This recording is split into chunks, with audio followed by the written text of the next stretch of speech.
खुलुमबाय नोंथांमोननिसिम आं गोदान मोनसे भिडिअ लानानै फैबावबाय। अन्नानै भिडिअखौ जोबजासे नायलांदो। विश्वकर्मा फुजानि आरो महालय फुजानि बयनिसिमबो गोजोन हामलायनाय जासिहरनाय थाबाय। आसाम पुलिसा शिबसागर डिस्ट्रिक्टनिफ्राय साद' मानसिखौ रां लुथिनायनि दायाव एरेस्ट खालामदों। बे साद' मानसिया साननैसो सिगां सासे ड्राइभारनिफ्राय पिस्तल देखायनानै 4 लाख रां लुथिदोंमोन।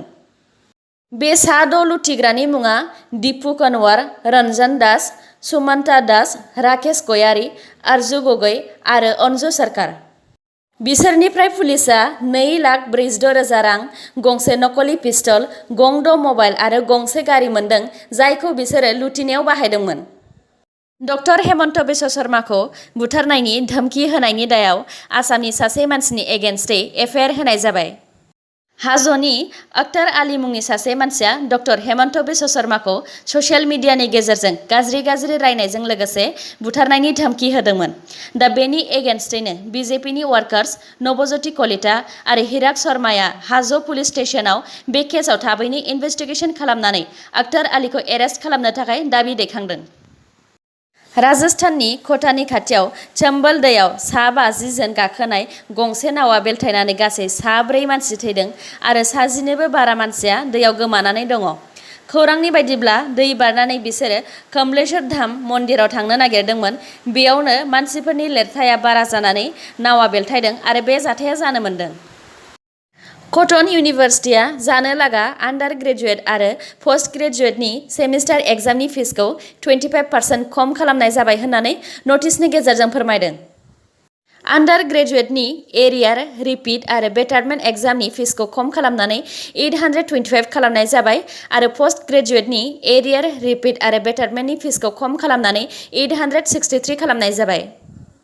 दिनै प्राइम मिनिस्टार नरेन्द्र मदिनि 70थि जोनोम सान। बिथांनि जोनोम सानखौ फालिनो थाखाय बिजेपिनि वार्कार्सफोरा तामिलनाडुनि कयम्बेटरनि शिवन कामाक्षी आमान मन्दिराव मैया भगवान शिवनो 70 केजिनि लाडु बावनानै फालिदों। इन्डियानि गोदान पार्लियामेन्ट बिल्डिं बानायनायनि खामानिखौ टाटा प्रजेक्ट लिमिटेडआ मोनबाय। बे गोदान पार्लियामेन्ट बिल्डिंखौ 861.90 crores-नि बानायनाय जागोन। टाटा प्रजेक्ट लिमिटेडआ लार्सेन एन्ड ट्यूब्रो कम्पानिखौ फेजेननानै पार्लियामेन्टनि बिल्डिं लुनायनि खामानिखौ मोननो हादों। इउपि गाजियाबादनि कविनगर एरियायाव सासे बैसो जानाय हिन्जावा लामायाव गावनि फिसाजोखौ एर'नायखौ बादा होनायनि थाखाय दुथां सेंग्राफोरजों गाज्रियैनो बुजादों। सीसीटीवीनि फुटेज आरो बुजाग्रा हिन्जावनि स्टेटमेन्टखौ लानानै पुलिसफ्रा दा बुग्राखौ एरेस्ट खालामबाय। इउपि पुलिसआ मिरुतनिफ्राय किडनेप खालामजानाय सासे 18 बोसोर बैसोनि उन्दैसिन हिन्जावसाखौ बासायनो हाबाय। बे गथ'खौ सासे 42 बोसोर बैसोनि आब्दुल्ला मुंनि मुस्लिमा गावखौ हिन्दु होननानै थगायनानै मोजां मोनफ्लानानै लानानै थांदोंमोन। दा बे किडनेप खालामजानाय गथ'खौ पुलिसफ्रा बासायनो हाबाय आरो आब्दुल्लाखौ पुलिसफ्रा एरेस्ट खालामबाय। पुलिसफोरनि बुंथिनाय बायदिब्ला आब्दुल्लानाव गासै 3 बिसि दंखायो आरो 4 गथ'बो दङ।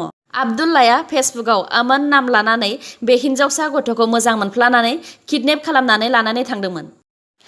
रासियाया गावसिनियाव बानायनाय कभिड-19नि भेक्सिन स्पुटनिक 5खौ इन्डियानि डक्टर रेड्डीज लेबरेटरिजनो फेज 3 क्लिनिकेल ट्रायलनि थाखाय 10 crores-नि ड'ज हरनो थाखाय एग्रिमेन्ट जाबाय।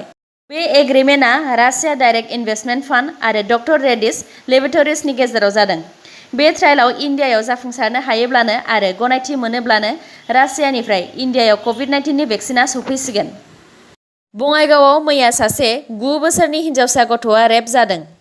रेप खालामग्रानि मुङा समीर आली, 58 बोसोर बैसोनि। जगिघ'पा पुलिसआ दा रेप खालामग्रा समीर आलीखौ एरेस्ट खालामबाय। आसाम गभर्नमेन्टआ बे बोसोरनि विश्वकर्मा फुजा आरो दुर्गा फुजानि थाखाय माखासे गाइडलाइन्स दिहुनदों। बे बोसोराव विश्वकर्मा आरो दुर्गा फुजानि जेबो मेला जानाय नङा। फुजा पेन्डेलनि खाथि खाला दस्रा पेन्डेल बानायनो मोननाय नङा। खेबसेयाव 120नि बारा खुलुमनो मोननाय नङा। फुजा कमिटिया मास्क गानै मानसिफोरखौ फुजायाव हाबहोनो मोननाय नङा आरो थार्मेल स्क्रिनिं खालामनाय आरो आखाइ सुनायखौ दायथ' लानांगोन। जोबनायाव दङ भारत आरो आसामनि कर'नानि आपडेट। इन्डियायाव दासिम 51,11,858 नि देहायाव कर'ना पजिटिभ मोनबाय। थैनाया गासै 83,206, हामनाया गासै 40,17,533 जन।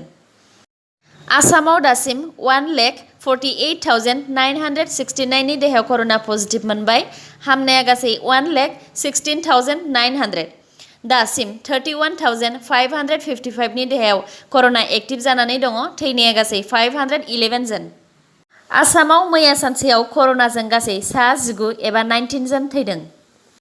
दिनैनि निउसआ एसेनोसै। गाबोन आरो गोदान निउसजों लोगो मोनफिनबावगोन। नोंथांमोना दासिमबो आंनि चेनेलखौ साबस्क्राइब खालामनानै लायाखैबा अन्नानै साबस्क्राइब खालामनानै लादो आरो लाइक, कमेन्ट आरो शेयार खालामनो दाबाव। गोजोन्थों।